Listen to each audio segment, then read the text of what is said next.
kasih buat hari ini Tuhan. Kami boleh masuk di dalam hadirat-Mu, menyembah, memuji-Mu Tuhan. Kami merasakan kehadiran-Mu secara pribadi dalam hidup kami Tuhan. Tuhan, hari ini kami mau duduk diam mendengar firman-Mu. Urapi hamba-Mu, urapi kami semua. Taruh hikmat di dalam hati kami ketika firman ini diberitakan. Hati kami, pikiran kami, maupun jiwa kami bisa menerima sebagaimana firman ini ditulis dan diberitakan. Tuhan, terima kasih. Firman-Mu yang dapat mengajar kami, mendidik, menasihati kami, mengubah kami. Kami serahkan di dalam nama-Mu Tuhan Yesus Kristus. Kiranya firman ini berkuasa, mengajar kami, mendidik kami, semakin dewasa di dalam mengenal Tuhan Yesus Kristus. Terpujilah Tuhan untuk kekal selama-lamanya. Hanya di dalam nama Tuhan Yesus Kristus kami sudah berdoa dan kami mengucap syukur. Mari yang percaya katakan amin. Tuhan Yesus memberkati. Silakan duduk setelah dikasih Tuhan. Terima kasih buat worship leader, singer, dan pemusik. Saudara-saudara, tidak kebetulan bahwa saudara hari ini berada di gereja ini dan bertemu kembali dengan saya di dalam pemberitaan firman. Saya berharap kita semua bisa menerima firman ini dengan legowo, ya, dengan hati yang terbuka. Sebab dalam pemberitaan firman saya memberitakan apa yang ditulis di Alkitab, itu aja. Yang nggak ditulis saya nggak mau ngomong. Yang ditulis aja. Amin. Jadi kalau mau komplain, komplainlah sama Tuhan. Amin. Iya dong. Tuhan kok firmannya kok bunyinya begini? Ya jangan salahkan yang khotbah, salahkan Tuhan. Kenapa Tuhan tulis firman kayak begini? Kan begitu saudara. Benar ya? Makanya saya tidak mau pakai slide, tidak mau menggunakan kata-kata yang lain. Saya tidak mau, takut keliru, takut banyak persepsi. Kalau firman yang diberitakan, ditulis, ya itu yang dimengerti. Yang sudah katakan amin. Nah, sebelum masuk firman, saudara, saya boleh bersyukur hari ini saya dalam 2 periode sebagai staf pembinaan keluarga BPD Bekasi. Organisasi ini, kita bicara organisasi dulu. Jadi saya ini punya tugas, punya job description, wewenang dan tanggung jawab saya. Seluruh pendeta yang di Bekasi, ya, mau pendeta besar, kecil, kurus, gemuk, terkenal, gak terkenal, ya, dalam SK saya, kalau pendeta itu bermasalah, iya, berhadapan dengan saya. Itu tugas wewenang SK yang punya dasar hukum dan kekuatan hukumnya. Contoh, pendeta selingkuh, jelas nih, ada korbannya, lapor. Bisa nggak dipecat? Bisa. Itu organisasi. Tapi pendeta ini di bawah gembala pembina. Contohnya gembala pembina kita pendeta WWKU. Jelas. Saya tidak bisa serta-merta panggil dia. Enak aja loh. Ada wilayah kewenangan gembala pembina. Makanya saya pada waktu ada nanganin kasus itu, saya berkoordinasi dengan gembala pembina pendeta WW ke Pak W. Nih ada pejabatmu nih, selingkuh nih. Panggil, ayo kita ketemu. Jadi kita ketemukan di situ. Korbannya dibawa, semua dibawa di situ. Ngobrol lah kita bersama. Singkat cerita, dia ngomong Pak W, perbuatan Pak Nixon adalah benar. menghadapkan kepada saya sebagai gembala pembinanya. Sekalipun saya staf BPD, punya kekuatan hukum, punya dasar hukum dalam organisasi. Saya bisa aja comot, pecat aja bisa. Tapi organisasi GPI nggak bisa begitu. Menghargai otoritas gembala pembina. Nah, ini orang-orang yang mulai organisasi. Dengar nih. Ya. Terus secara tata gereja hukumnya pecat. SP3. Tapi tidak bisa begitu. Jadi artinya kita nunggu surat dari gembala pembina. Surat menyatakan bahwa ini melanggar ini. Segera untuk dipecat. Baru kita tindak lanjuti pemecatannya. Selama Pak Wi nggak keluaran surat, kita nggak bisa ngapa-ngapain. Sekalipun, wah jengkel banget orang ini kayak begini, nggak bisa dipecat. Sampai hari ini. Kalau nggak percaya tanya aja pendeta WWK sekarang. Pulang aja ke rayon sana, nanya. Tidak bisa. Amin. Nah sekarang saya mau nanya, Pak Denny ini gembala bina siapa nih? Pendeta WWK. Nah analoginya sudah. Itu analoginya. Jadi ada bagian-bagian tertentu, walaupun dia ada di Jawa tapi dia punya gembala pembina. Kula nuwun sama yang pendeta WWK. Enggak enak emang copot aja, enak aja loh. Organisasi saya 8 tahun sekarang ini. Amin. Nah itu supaya saudara ngerti organisasi GPI kita. Sampai sekarang ya nggak bisa diapa-apain. Dibina oleh gembala pembina. Amin. Kita nggak bisa BPD memecat, Pak. Nggak bisa. Karena di tata gereja diatur, Pak. Segala sesuatu memiliki kewenangan adalah gembala pembina. Amin.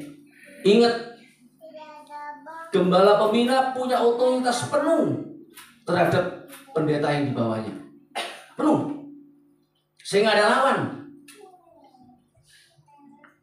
Jadi jangan semena-mena kita. Saya nggak bisa semena-mena panggil copot, nggak bisa. Harus golonu. Kalau dalam kepolisian kan jelas ya, dalam militer jelas ya. Ada kodim, ada koramil, ada pangdam. Betul ya?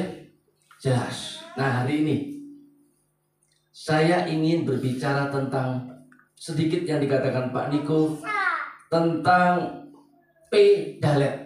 Saudara boleh cari di YouTube, di Google ya. 15 September 2003 sampai 2 Oktober lah. P-Dalet 5784. P bicara tentang mulut, ya Dalet bicara pintu. Pintu bisa arti literasi, literlek. Kalau kita berada di luar, masuk di tempat sini, ada kondisi yang berbeda. Di sana panas, ada orang nggak kenal, orang asing, ya orang yang tidak jelas. Begitu saudara buka pintu, dingin, ketemu orang yang dikenal.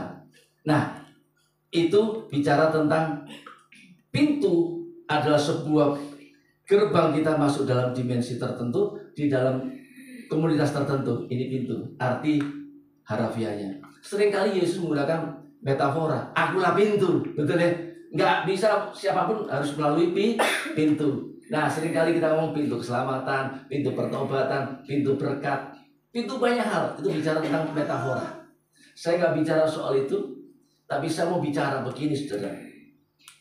Apakah pernah saya khotbah lagi nggak nih? Kesetiaan itu mengubah masa depan. Nah, seri berikutnya kemarin bulan lalu tentang kesetiaan ya. Saya bicara soal Elia dan Elisa ya. Nah, hari ini bicara tentang rumah tangga. Sesuai dengan tupoksi saya sebagai pembina keluarga. Mau dengar tentang pembinaan keluarga? Ada ayatnya. Satu cerita yang luar biasa. Kesetiaan itu bisa mengubah masa depan. Siapa yang yakin bahwa kesetiaan bisa mengubah masa depan? Kalau nggak angkat tangan, nggak apa-apa karena belum dengar firman.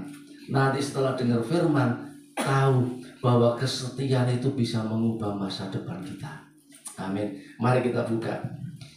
Siapa pernah dengar tentang Ruth dan Naomi? Sudah ya? Biarkan itu, saya ingin menambahkannya supaya saudara lebih mengenal, ya. Mari kita buka kitab Rut, saudara. Rut pasal 1. Pada zaman para hakim memerintah, ada kelaparan di tanah Israel.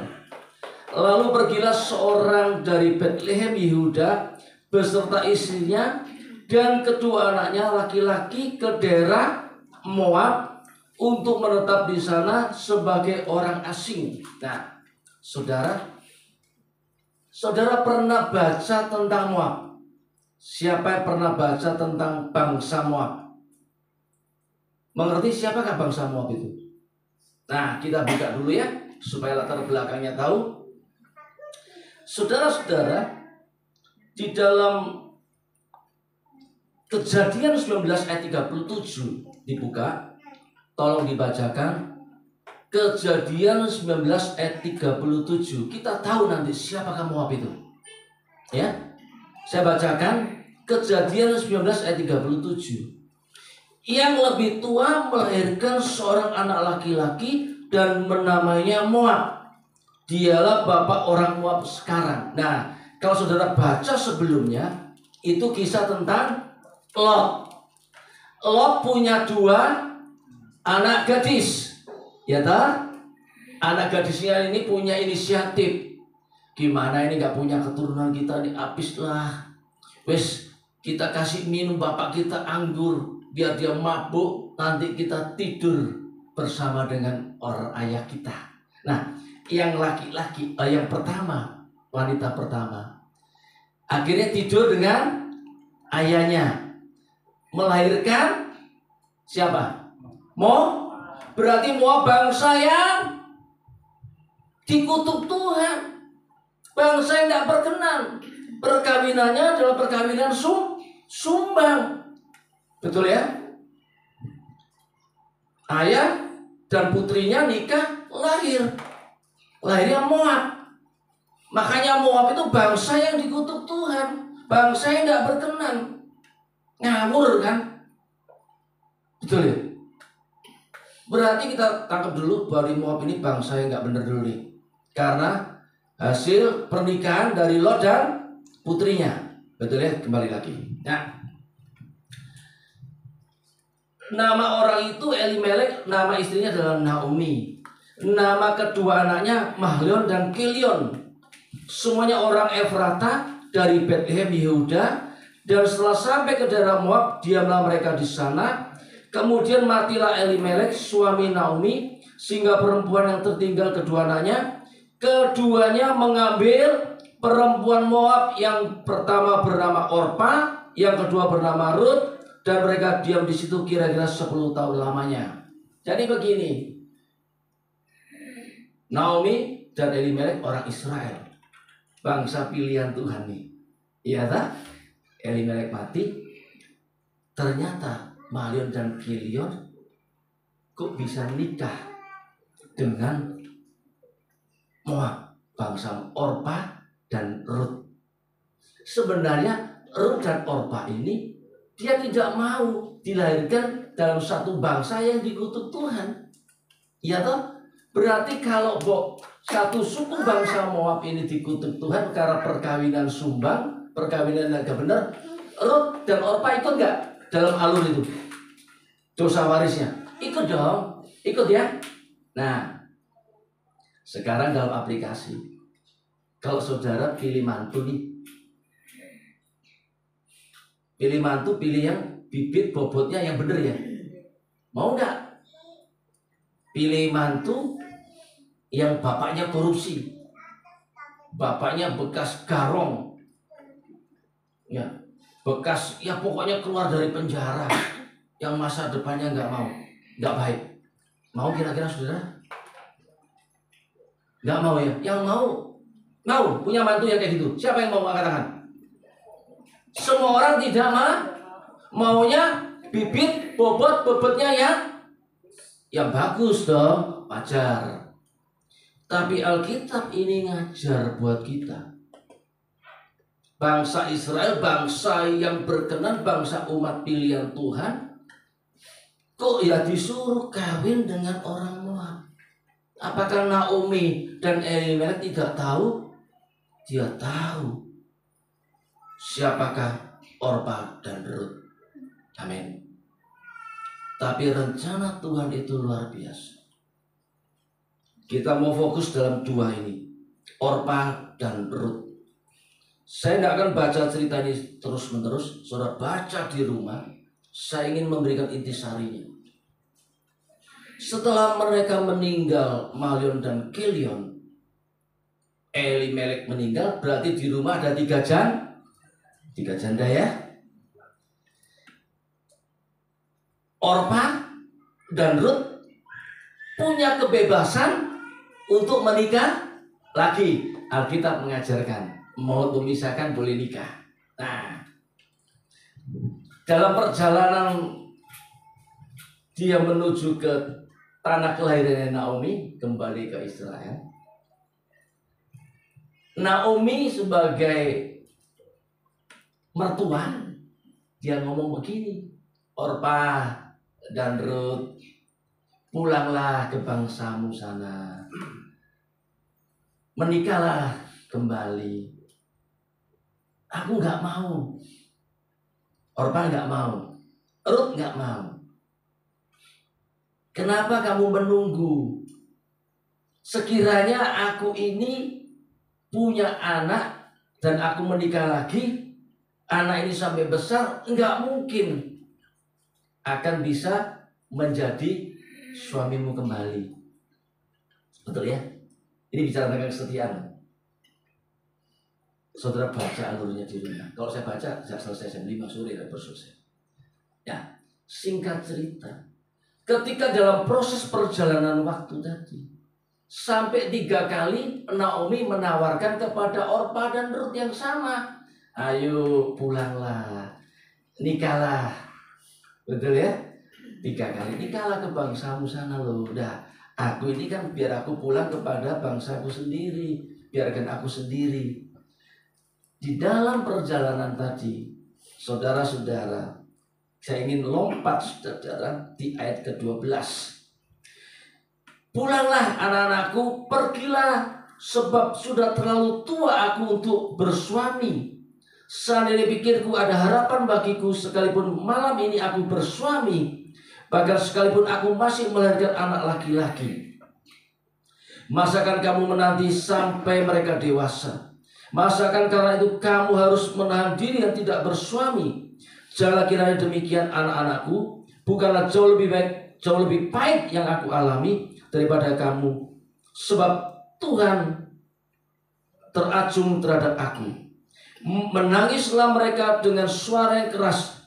Lalu Orpa mencium mertuanya dan minta diri, tetapi Rut tetap berpaut kepadanya. Tawaran ketiga, Orpa nggak tahan.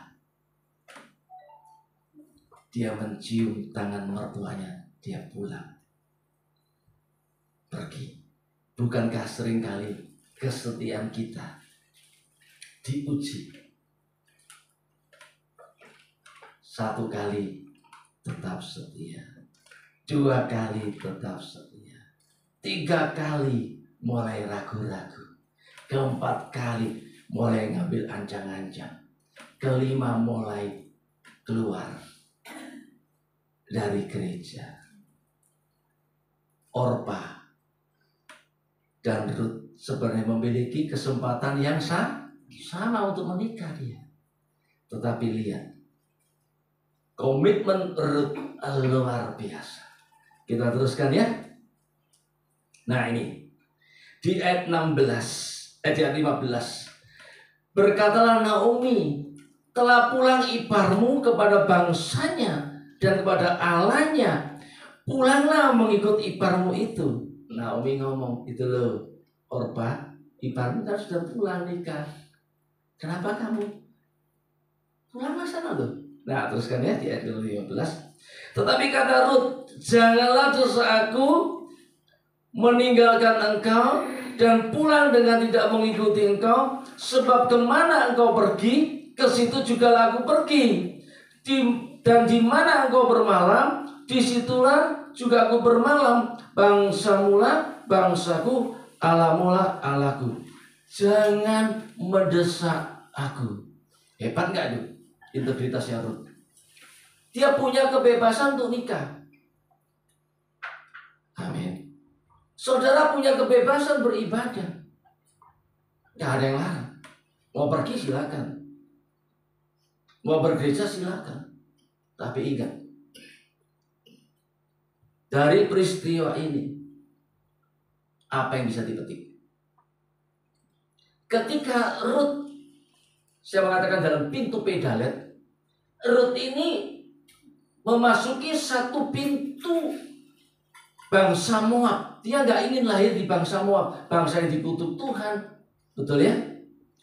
Tetapi karena kesetiaan Rut mengikutinya, maka dimensi pintunya berbeda. Nah, perjalanan diteruskan.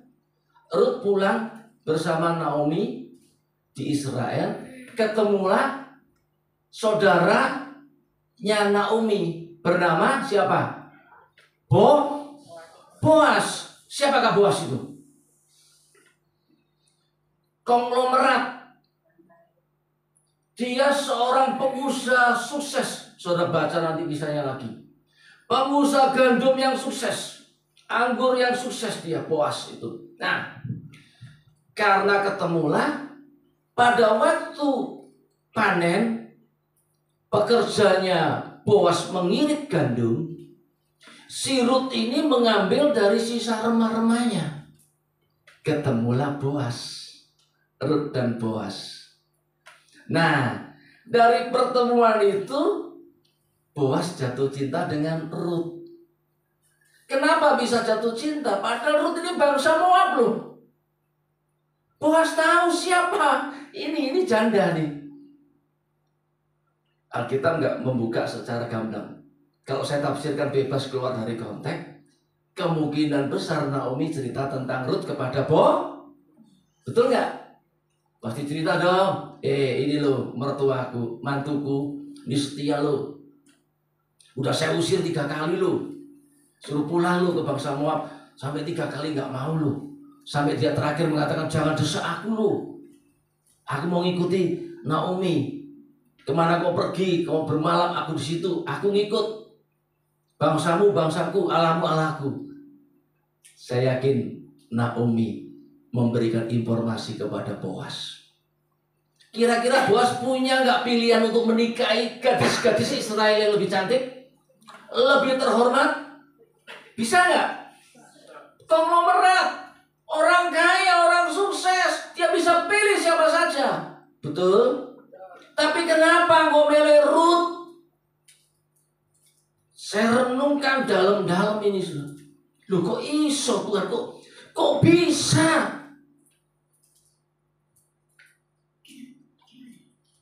Kalau Anda di dalam situasi itu, saya bawa dalam alur cerita ini. Saudara heran nggak? Heran nggak? Boas orang Israel, pengusaha sukses, kok bisa mau menikah dengan Rut? Satu, mohon maaf saya menggunakan single mother aja lah. Kalau janda itu tersinggung, saya pulang dicegat orang. Ya janda lah lebih gampang lah. Janda, belum punya anak, orang Moab, orang nggak jelas keturunannya. Dari hasil perkawinan sumbang. Kok bisa mau? Heran gak saudara? Harusnya heran. Betul. Apa yang terjadi? Pintunya kesetiaan itu mengikuti Naomi, mertuanya, dengan taat. Ini bicara dengan keluarga. Kalau saudara punya mantu kayak gini, seneng gak? Seneng gak? Setia dong. Harapan kita punya mantu ketika kita udah tua, anak mantu kita ngerawat kita, amin. Bukan masukkan rumah jompo. Ini loh, yang belum nikah nih, belajar dari Ruth. Naomi kaya enggak? Enggak. Karena apa? Di awal pertama dikatakan mereka ngungsi ke Moab karena Israel mengalami kekeringan dan kelaparan, krisis. Dia lari ke Moab sebagai orang asing. Artinya kondisi Naomi bukan orang yang berada. Tapi kenapa Ruth kok mau ngikut ini loh? Sebenarnya kalau dari bibit bobotnya bangsa nggak bener kan? Dia bisa aja nikah lagi, bebas. Dia punya pilihan. Betul? Punya otoritas. Dia ngapain? Dia udah selesai. Bukankah sering kita alami ketika kita punya menantu, ketika salah satu dipanggil 2 tahun udah nikah lagi kan? Betul nggak? Ya apa enggak? Betul. Kuburan belum kering udah nikah. Loh ini loh, kesetiaan Ruth itu akhirnya dia menikah dengan Boas. Kira-kira hidup Ruth berubah nggak? Menjadi istri konglomerat, pengusaha gandum, pengusaha anggur yang sukses. Dibayangkan nggak dalam pikiran Ruth, kok aku bisa dapat, waduh, durian ini, bukan durian, mungkin orang yang kaya ini, bukan duda keren, tapi orang kaya, orang sukses, orang terhormat. Siapakah aku ini? Ya tak? Ruth berpindah dari satu pintu ke pintu yang lain. Aku bicara tentang metafora, perumpamaan. Dari orang yang kayak begini, dia mulai menemukan integritasnya. Dia nikah dengan Boas. Amin. Prosesnya panjang gak? Panjang. Bagaimana hidup saudara dan saya? Kalau dalam keluarga bagaimana? Saudara bisa jawab sendiri. Bagaimana saudara berjemaat? Amin. Kesetiaan itu perlu. Di mata Tuhan kesetiaan itu penting. Kenapa? Karena Allah itu setia. Itu penting. Jadi kesetiaan itu luar biasa, saudara. Seringkali orang berkata, Pak Rison khotbahnya enggak Alkitab, ya siapa bilang? Ini kan Alkitab yang ngomong. Ini kan cerita Alkitab. Coba saudara baca, ini kan cerita Alkitab semua. Cerita ini nggak bisa disanggah oleh siapapun. Dokter teologi nggak bisa disanggah ini. Ini cerita ini. Nah, pernah kan diusir kan 3 kali. Akhirnya dia nikah sama Boas. Karena apa? Dia ngirit. Gandum ketemulah dia jatuh cinta. Nah, singkat cerita, ketika Ruth dan Boas keturunannya berubah nggak? Terus. Mari kita baca. Kira-kira Ruth melahirkan siapa pada akhirnya? Daud dan Yesus. Ya pintar. Pintar Bapak baca itu. Benar. Lahir Yesus. Daud. Nah, gimana bisa mikir nggak? Yesus itu kalau di bibit bobot ditarik itu dari kumpulan bangsa yang nggak benar. Kok bisa ngelahirin Yesus loh? Amin.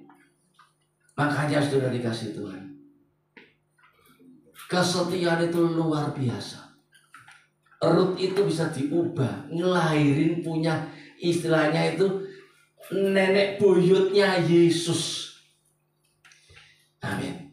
Dicatat itu di Matius. Nah, kita lihat ya. Coba kita lihat di Matius berapa itu? Kita mesti lihat, saudara.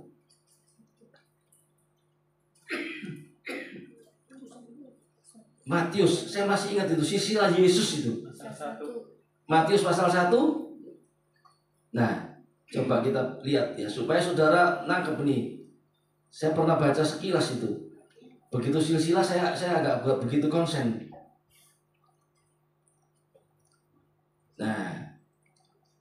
Nah, di ayat kelima ya. Matius 1 ayat kelima. Salmon memeranakan Boas dari Rahab. Wah, kalau sudah cerita Rahab panjang itu. Rahab siapa? Siapa benar cerita Rahab? PSK, Jableh. Wah, Yesus itu waduh gak karu-karuan, keturunan harus ngaco semua. Betul gak? Keturunan pelacur ada, keturunan bangsa perkawinan sumbang. Dipetik hasilnya nanti ya. Terus Boas memeranakan Obed dari Rut. Tuh, bayang dulu. Boas nikah sama Rut, keluar Obed. Obed siapa? Bokapnya Isai. Isai punya anak Daud. Hebat gak? Hebat. Terus siapa lagi?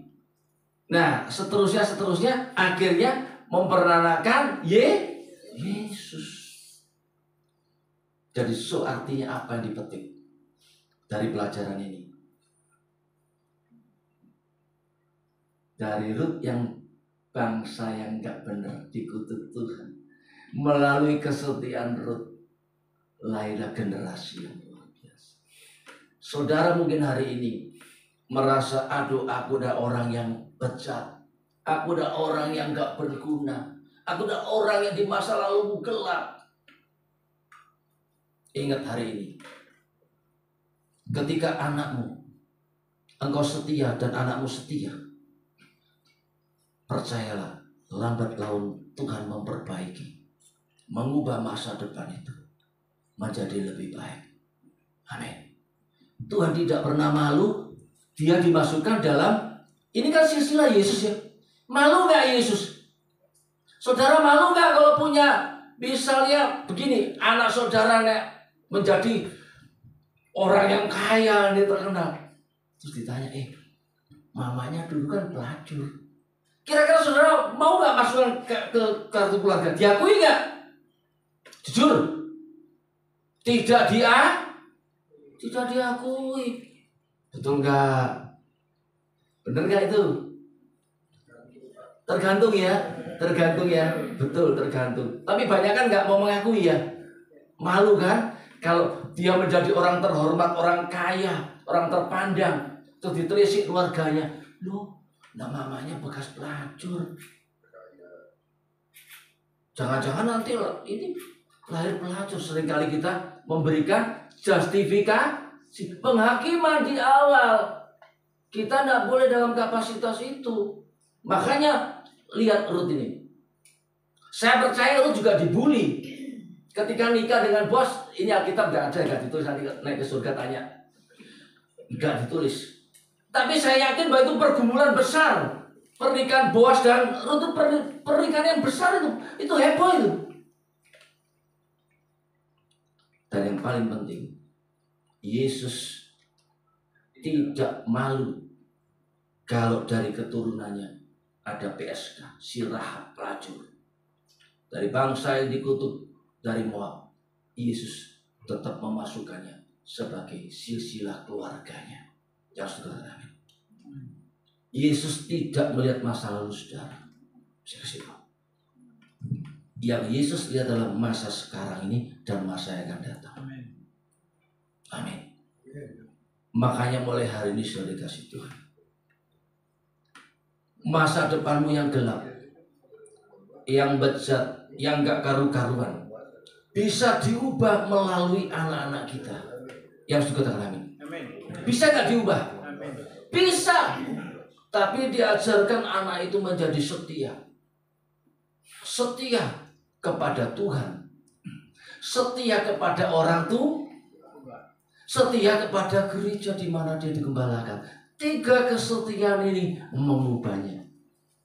Betul ya? Yang pertama Rut kan setia kepada orang tua yang kelihatan. Mantunya lo kelihatan, mertuanya. Setia enggak?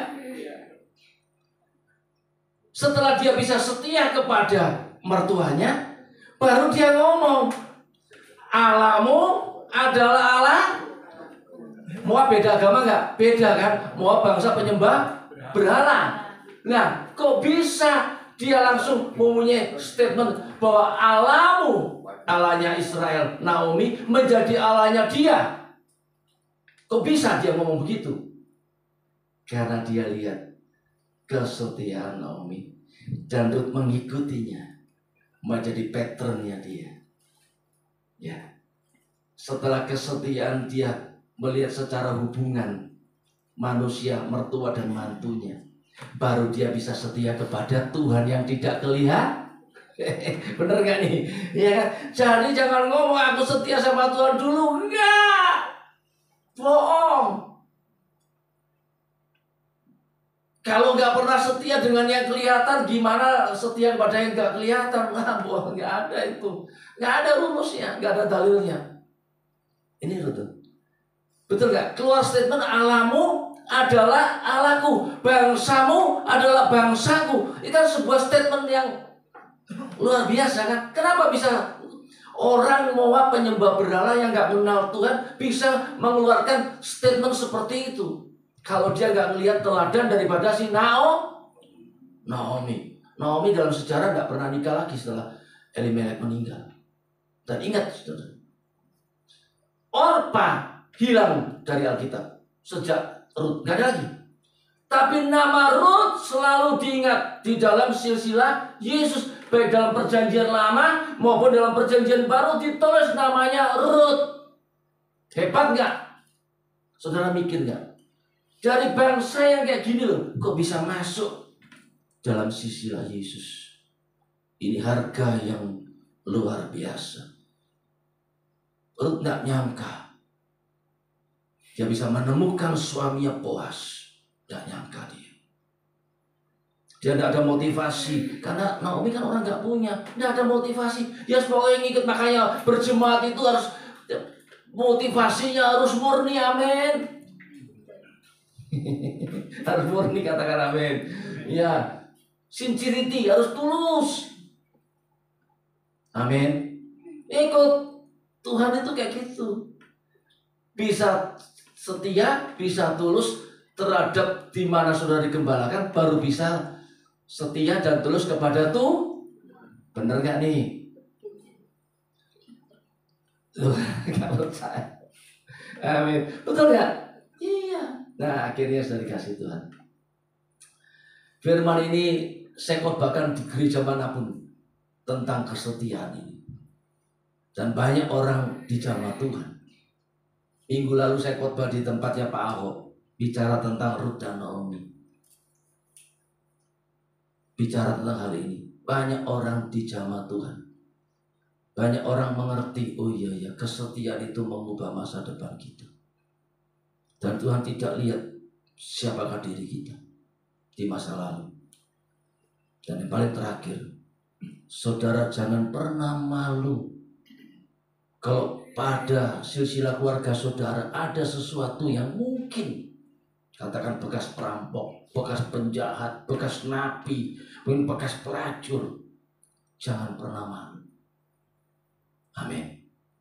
Karena Alkitab sudah ngajar kan, sebenarnya Yesus punya nggak kuasa nyorek.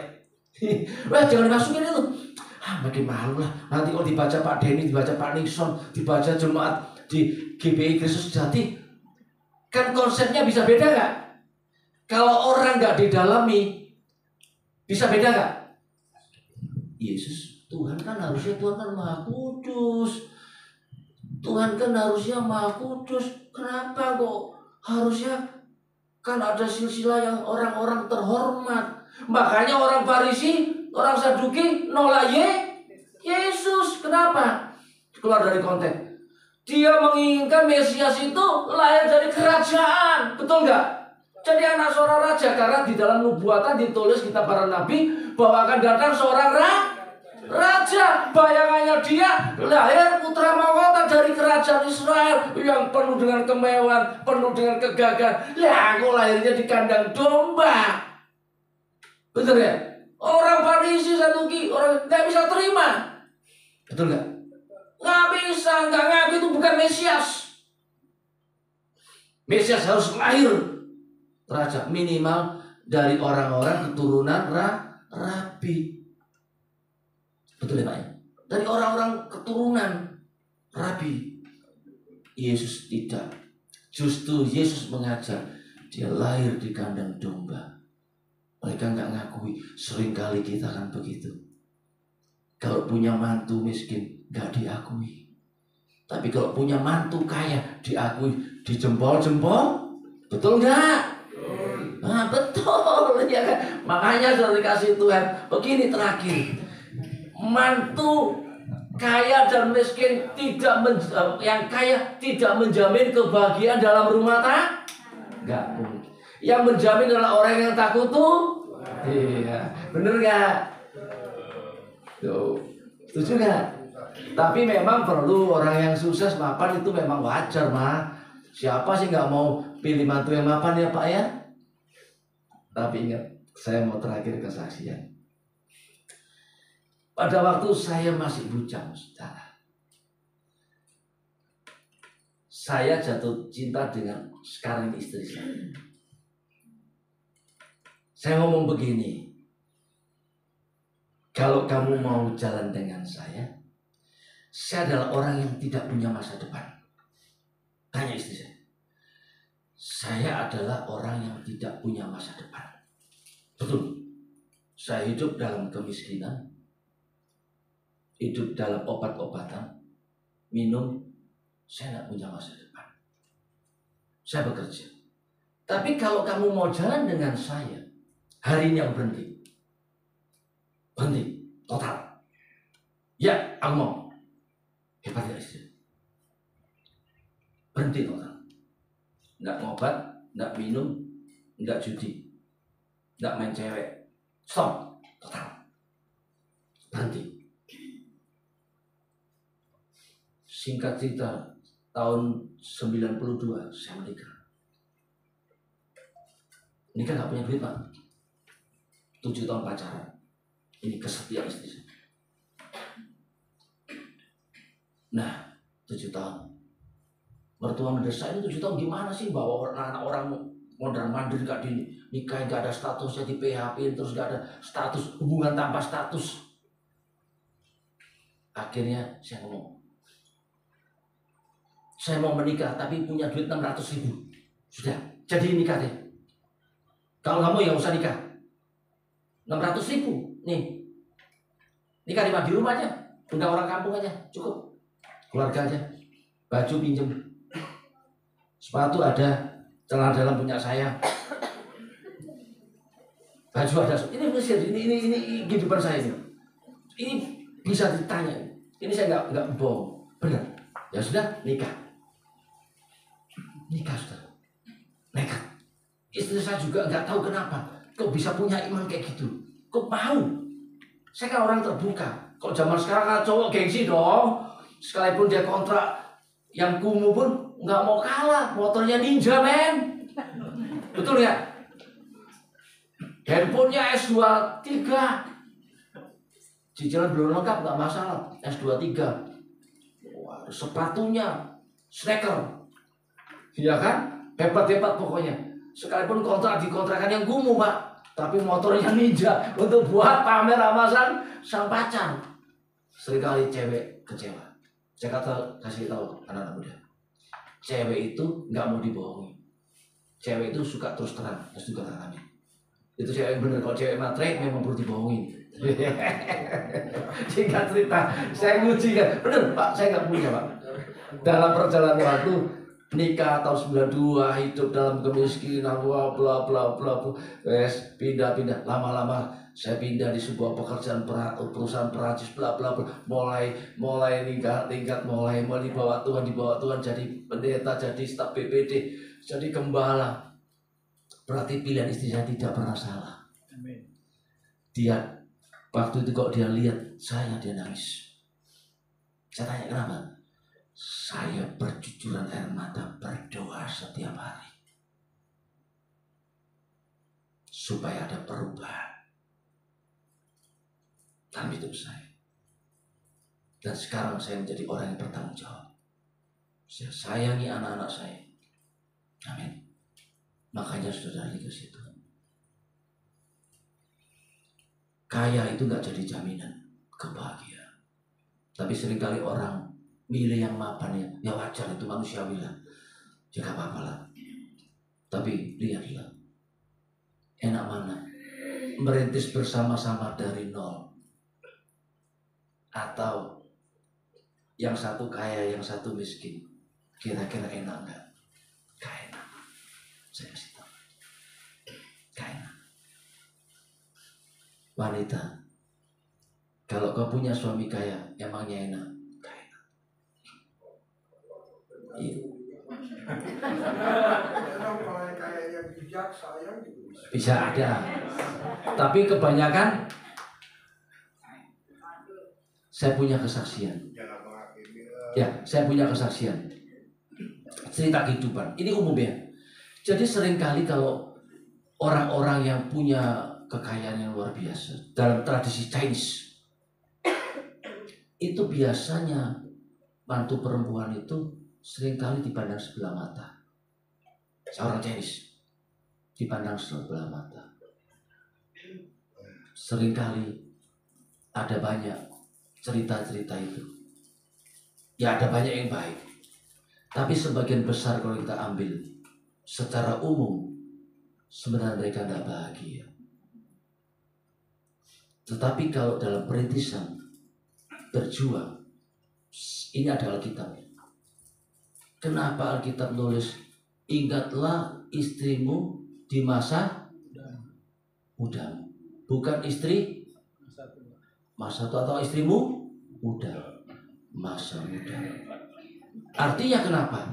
Ketika kita membangun bersama-sama, ini istri takut Tuhan, suami takut Tuhan, bersama-sama merintis dalam kehidupan. Ketika dibawa Tuhan naik, itu mengalami perubahan yang luar biasa. Betul kan? Oleh sebab itu sudah dikasih Tuhan, istri saya berdoa senantiasa kesetiaannya kepada Tuhan untuk saya, supaya saya mengalami perubahan-perubahan hidup saya. Ada orang berkata, saya mencuplik orang dari kata-kata bijak orang lain. Keberhasilan seorang pria itu ada perannya seorang wanita. Sering kali dengar itu kan? Seorang istri. Betul ya? Jadi saya cuplik ini. Jadi keberhasilan saya ini ada istri yang berdoa dengan saya sungguh-sungguh. Saya mau kasih tahu. Jadi kalau mau lihat suamimu berhasil, istri berdoa.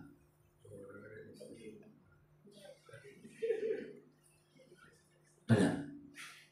Bercucuran air mata istri saya. Kenapa? Ya itu tadi. Sehingga di dalam perjalanan hidup saya, saya tidak mau melirik sana kiri. Paling tips terakhir, kenapa saya tidak mau? Karena saya rintis dari bawah, dari orang miskin. Saya tidak malu ngomong orang miskin, memang miskin. Merintisnya dari bawah bersama-sama. Ya toh? Anak menikmati dari hasil usaha kita jeripaya, banting tulang selama puluhan tahun. Terus tiba-tiba kita punya will. Yang nikmati siapa? Betul. Yang nikmati siapa? Will. Kalau kita punya will, habis nggak? Habis. Saya kasih tahu. Ada banyak rumah tangga hancur karena tidak setia. Kisah Rutinus setia. Iya, selingkuhan, jablek, cem-ceman, gebetan. Ya, karena saya dari dulu asalnya memang begitu. Tapi ketika menikah, komitmen di dalam Tuhan. Loh, kalau belum bertobat ya bebas lah itu. Masih agama yang lain, saya terserah, itu bebas. Tapi setelah masuk Kristen, titik baliknya stop. Sudah katakan amin. Benar? Iya dong. Masuk Kristen stop. Karena diatur dalam Alkitab. Kalau kita belum di dalam Tuhan terserah. Itu mau apa bebas. Gak ada masalah, gak ada yang larang. Benar ya? Nah dari situlah saya komitmen. Disitulah saya mulai melihat, oh ya jeripaya apa yang kita kerjakan. Untuk siapa? Untuk anak kita. Ya ini yang saya bisa berikan wejangan saudara yang terakhir. Mohon maaf kalau saudara lebih tua daripada saya. Izinkan saya memberikan pengalaman hidup saya. Karena saya tidak mau lagi. Dan saya setelah menikah saya stop total. Kenapa? Saya mau hasilnya dinikmati oleh anak saya. rumah yang saya kerjakan dengan kerja keras itu diwariskan kepada betul sama anak ya, jangan diwariskan kepada ya kayak gitu-gitu itu. Kasihan anak kita. Saya ingin menggugah. Saya mohon maaf, ini saya tidak berusaha menghakimi ya, tapi inilah realita kehidupan. Saya sebagai staf BPD Pembinaan Keluarga, saya harus mengingatkan, jangan pernah tergoda dengan hal-hal itu. Karena apa yang Anda kerjakan puluhan tahun, properti Anda, aset Anda. Ingat, ketika saudara melakukan hal itu memperburuk keadaan, akan habis total. Anak tidak mendapatkan apa-apa dari hasil jeripaya kita bertahun-tahun. Karena anak adalah buah cinta kasih kita. Sehingga ketika kita mau melangkah, saya lihat anak kita dua-duanya, saya nggak mau. Nah ini untuk keluarga. Kembali dalam kisah tadi, konteksnya Ruth dan Naomi. Dia begitu setia mengikutinya. Akhirnya dia mewarisi luar biasa Ruth itu. Coba renungkan saudara. Sekarang 1 menit renungkan. Kalau lihat perjalanan Ruth ini, pernah nggak kita nyangka dia bisa ketemu Boas, seorang pengusaha yang sukses? Kalau bukan Tuhan siapa? Betul ya? Di akhir cerita tidak pernah diceritakan lagi bahwa Ruth hidupnya keluar, tapi Ruth pada akhirnya melahirkan, disebut Obed ya, Obed. Nah ini saudara, dari generasi Obed mulai Obed, Isai, Daud, Yesus, terus menerus. Bukankah itu hebat? Dan saya yakin dan percaya khotbah hari ini mendidik saya dan saudara, mengingatkan saya supaya saya tidak tergelincir dalam hal ini. Setialah dalam pernikahan, apapun kondisi. Yang paling terakhir, saya pernah ditanya, barusan ini saya ditanya, saya HWA tahun 31 tahun Pak, di 11 Oktober tahun 92. Saya ditanya oleh pekerja, Pak Nixon, 31 tahun menikah, sering bertengkar enggak? Kalau jadi hamba Tuhan jawabnya gimana? Bohong, munafik. Saya ngomong, sering bertengkar, sering ribut, ya memang. Loh, dua berbeda kok. Dua menjadi satu, dua berbeda, wanita dan pria. Cara berpikirnya sudah berbeda, betul ya? Betul, berbeda kan? Jadi kalau saya sebagai hamba Tuhan ngomong tidak pernah bertengkar, munafik, bohong. Saya menjerumuskan jemaat. Kaget ya? Loh kok bisa Pak Nixon? Begini. Kalau saya di atas mimbar dan istri saya ngomong tidak pernah bertengkar, jadi teladan nggak? Jadi teladan kan? Padahal faktanya saya bertengkar, perbedaan pendapat, bertengkar. Sehingga ketika suami istri di sono, dia lihat bertengkar, dia punya ekspektasi gembalanya dan ibu gembalanya tidak pernah bertengkar. Kecewa nggak sama istrinya? Kecewa nggak sama suaminya? Itu Pak Gembala nggak pernah bertengkar loh. Tuh Gembala nggak bertengkar loh. Kamu sering ribut sama saya kecewa. Nah setelah saya nyampaikan itu, saya diparani pekerja, Pak. Setelah Bapak ngomong sering bertengkar, argumentasi dan sebagainya, istri saya mulai sadar bahwa rumah tangga itu perniknya kehidupan. Pertengkaran itu warna kehidupan kita. Jadi saudara, kalau ada seorang hamba Tuhan, denger nih di Instagram, kalau ada seorang pendeta gembala di atas mimbar suami istri ngomong tidak bertengkar, jangan dipercaya omongannya. Saya kasih tahu, jangan dipercaya Pak, tegas. Seringkali pendeta namparin istri nggak? KDRT ada nggak? Ada nggak Pak? Ada. Makanya saudara, seorang gembala harus ngomong belak-belakan untuk mengajar. Ya saya bertengkar, saya ribut. Ya wajar loh. Konsepnya aja berbeda. Wanita dalam perasaan, laki-laki dalam logika. Mana bisa ketemu? Tapi kok bisa erat 31 tahun? Siapa yang eratkan? Kasih Yesus. Oleh sebab itu hari ini sudah dikasih Tuhan. Yang anak-anak muda mau menikah, saya kasih tahu.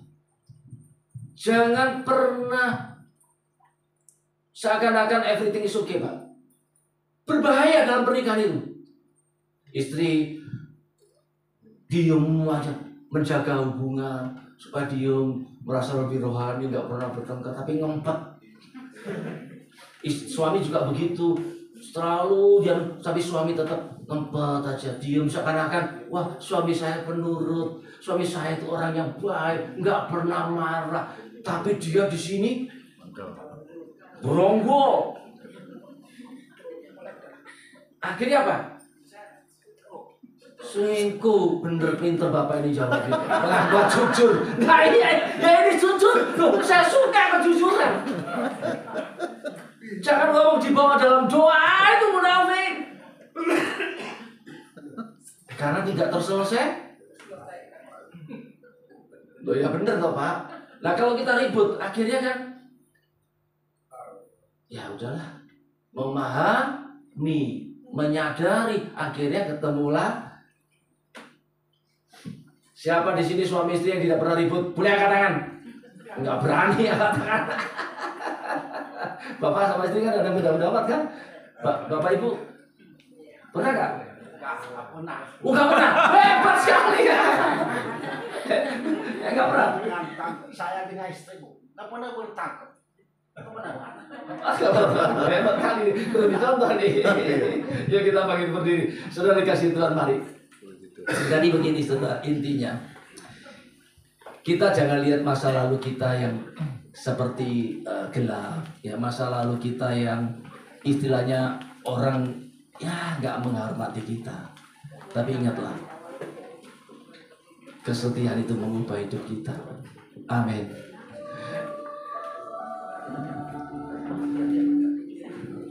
Yuk nyanyikan bagaikan bejana. Saudara, berapa banyak yang mau dibentuk oleh Tuhan? Bisa nyanyi bagaikan bejana ya?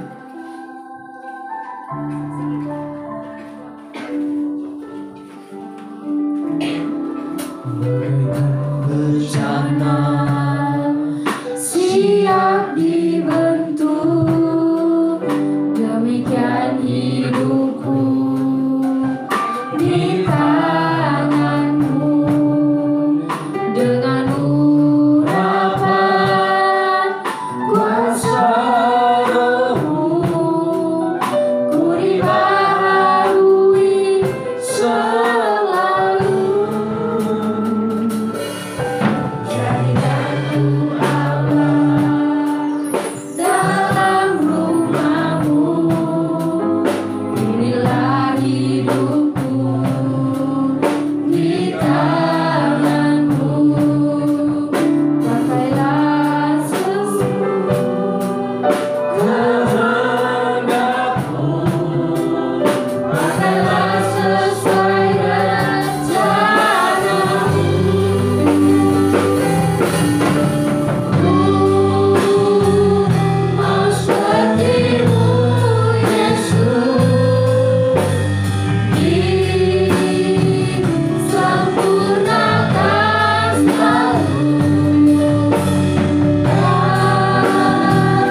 digambarkan sebagai seorang pelarik. Dia membuat bejana. Ya, digambarkan dia panjunan. Ketika saudara dibentuk oleh Tuhan dari tanah liat itu, kenapa seorang pelarik panjunan itu memutarkan tanah liat itu? Dibentuk. Ketika di dalam tanah itu ada batunya, dikeluarkan nggak? Dikeluarkan. Dikeluarkan semua batu-batunya. Kenapa dikeluarkan batunya itu? Ada yang bisa jawab? Kenapa? Ketika dipanaskan dalam api pemurnian. Jadi kalau orang bikin keramik itu, kalau di dalam adonan ini dalam ada batunya kecil, pecah nggak? Pecah. Tak, hancur. Nah, hari ini saya dan saudara ketika nyanyi lagu ini berdoa dalam hati kita, adakah masih kerikil batu kecil-kecil di dalam hidup kita? Biarkan saudara dan Tuhan suruh Tuhan keluarin, dikeluarin semua. Ketika dikeluarin semua, saudara menjadi bejana yang hebat. Ditaruh di mana bejana ini? Di tempat ruang maha kudusnya Tuhan. Saya pun setiap hari minta sama Tuhan, kerikil saya dibuang. Bukan berarti saya ini suci, tidak punya kerikil. Ada nggak? Ada. Makanya setiap hari saya berdoa, Tuhan, kerikil saya buangin. Buangin terus. Mari saudara, saya tidak tahu kerikil yang ada dalam hidup saudara. Yang tahu adalah masing-masing. Saya pun juga punya kerikil. Saya harus akui di depan jemaat, saya punya kerikil. Yang orang lain nggak tahu, yang tahu itu Tuhan. Makanya sering saya bilang, supaya ketika saya dimurnikan, dipakai Tuhan lebih hebat. Ayo nyanyi. Di akhir lagu ada kerikil dibuang ya. Saya juga buang, saudara juga buang. Yang mau buang kerikil yang angkat tangan. Ayo, bagaikan bejana. Bagaikan bejana, siap dibentuk. Demikian hidupku di tangan-Mu. Amin Tuhan. Harapan kuasa Roh-Mu, ku dibaharui selalu. Jadikanku Allah dalam rumah-Mu, inilah hidupku di tangan-Mu. Bentuklah seluruh kehendakmu, pakailah sesuai rencanamu.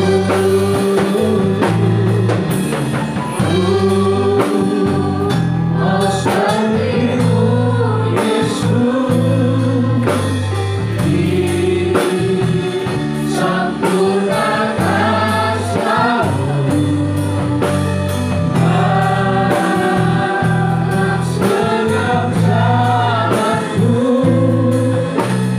memuliakan nama-Mu.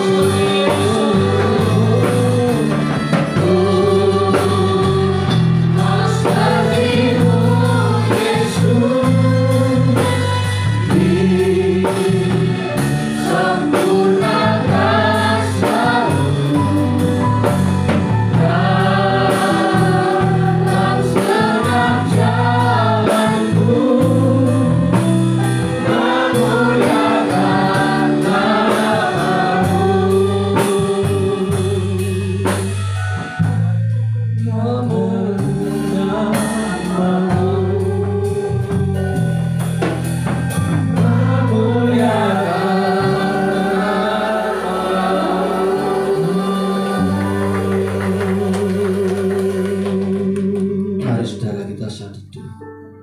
1 menit saya dan saudara di dalam hadirat Tuhan, di hadapan Tuhan,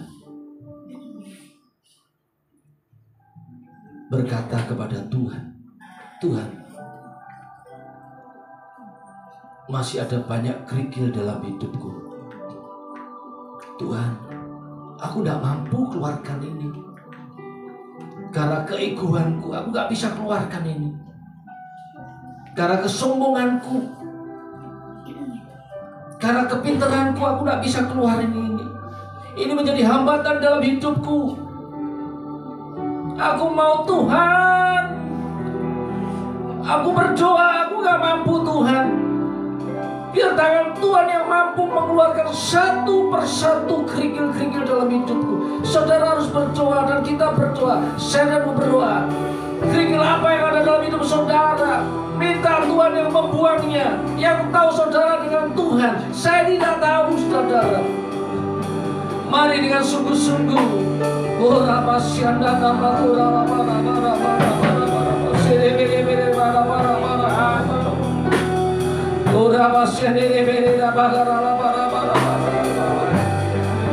Tuhan, buang semua kerikil dalam hidupku Tuhan.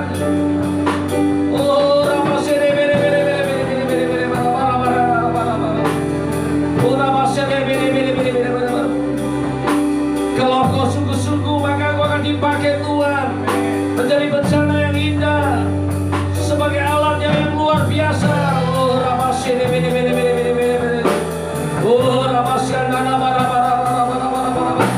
Tuhan Yesus, Tuhan Yesus, sebutkan kerikil-kerikil di dalam hidup saudara.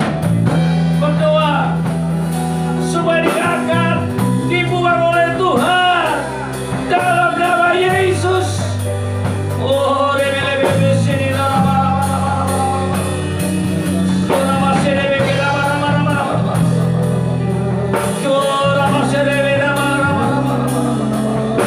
buang semua itu menghambat pelayanan saudara, menghambat berkat Tuhan. Buang supaya ketika api pemurnian itu datang, engkau tidak hancur, engkau tidak pecah, tapi semakin indah, semakin indah, semakin indah. Akhirnya ditempatkan di tempat ruang Maha Kudus yang Tuhan, ditempatkan di tempat-tempat yang terhormat. Oh, ini di sini buang dalam nama Yesus, buang. Buang dalam nama Yesus. Oh, kami mau dibentuk, kami mau dibentuk seluruh kehendak-Mu.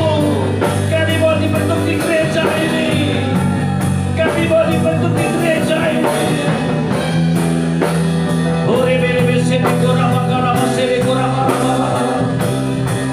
Relakan hatimu ketika dibentuk oleh firman Tuhan. Relakan hatimu ketika kau diajar oleh firman Tuhan. Relakan hatimu ketika diingatkan oleh firman Tuhan. Oh, Yesus, Yesus. Hari ini terjadi kelepasan, hari ini terjadi pemulihan, hari ini terjadi semua perubahan-perubahan. Oh, api pemulihan datang dari rumah Tuhan.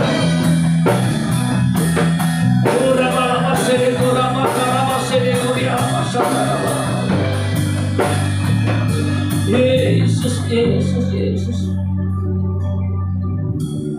Tuhan, terima kasih buat hari ini. Engkau mengingatkan kami semua, termasuk hamba-Mu ini Tuhan, untuk membuang semua kerikil-kerikil kami,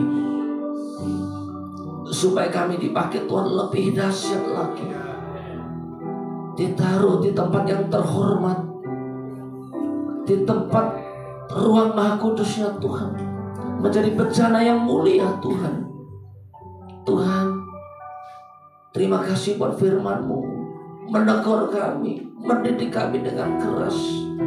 mengajarkan kepada kami, mengingatkan kepada kami Tuhan. Hari ini kami mau relakan hati kami untuk diajar, dididik oleh kebenaran firman-Mu. Hamba-Mu yang tidak sempurna Tuhan mengajarkan firman ini. Roh Kudus yang lebih dahsyat akan memberikan iluminasi pencerahan pada batin kami. Dalam perjalanan pulang kami boleh membaca kitab Rut ini dengan dalam-dalam Tuhan, supaya kami mengerti, memahami apa yang dimaksud dalam pembacaan kitab Rut tadi itu, supaya kami jelas menjadi dewasa bahwa ini adalah firman Tuhan yang diberitakan. Ampuni segala dosa kesalahan kami Tuhan. Dalam nama Yesus diberkatilah kau dan diberikan panjang umur dan kesehatan. Pintu masukmu diberkati Tuhan, ladang diberkati Tuhan, sapi dan hewan ternakmu diberkati Tuhan berlipat kali ganda. Terpujilah Tuhan kekal selama-lamanya.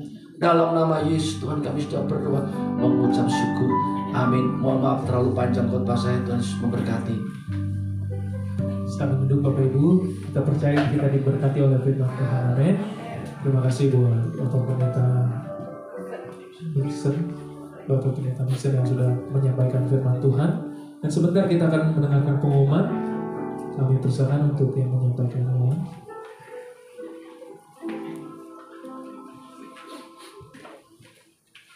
Ya, shalom. Ada beberapa info penting yang akan saya sampaikan. Pertama, terima kasih untuk pelayanan Bapak Pendeta Nixon. Terima kasih Pak. Firman Tuhan yang luar biasa. Biar kita boleh menjadi bejana-bejana yang indah di hadapan Tuhan Yesus. Jangan kapok Pak ya. Kedua, terima kasih tim musik, WL, singer, drum, keyboard, drum. Ya, oke. Terima kasih atas pelayanannya. Tuhan Yesus memberkati. Info untuk Kul tanggal 20 hari Jumat diadakan di rumah Ibu Panjaitan. Jam berapa Bu? Jam 7. Jam 7 di rumah keluarga Ibu Panjaitan. Ada jemaat yang baru pertama kali hadir, boleh angkat tangan biar kami boleh kenal. Demikian info. Terima kasih. Tuhan Yesus memberkati. Mari Bapak Ibu kita akan menerima doa berkat. Kita angkat pujian. Kiranya Kau memberkati aku dari pagi dan memperluas daerahku.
Sebelum doa berkat, izinkanlah saya memohon maaf ketika firman saya terlalu keras bagi saudara. Tidak ada maksud tertentu, tapi saya ingin memberitakan firman dengan apa adanya. Seorang hamba Tuhan harus jujur di hadapan Tuhan. Oleh sebab itu mohon maaf sebesar-besarnya. Kalau ada perkataan firman atau perkataan saya menyinggung saudara-saudara, tidak bermaksud seperti itu, tapi saya ingin memberitakan firman. Jangan kapok ya saudara, dikasih Tuhan. Mari angkat tanganmu tinggi-tinggi.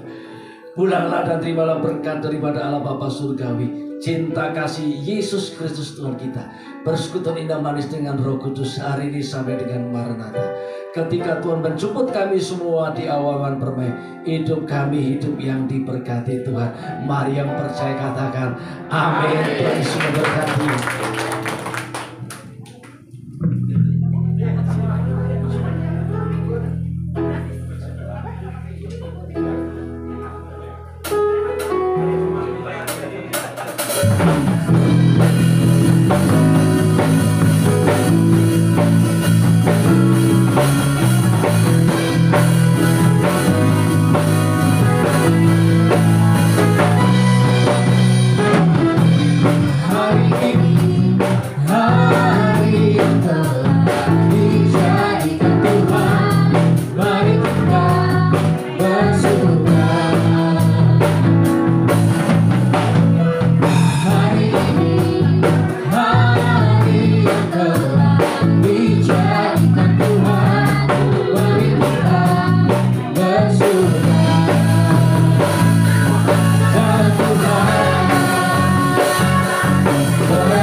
Sky.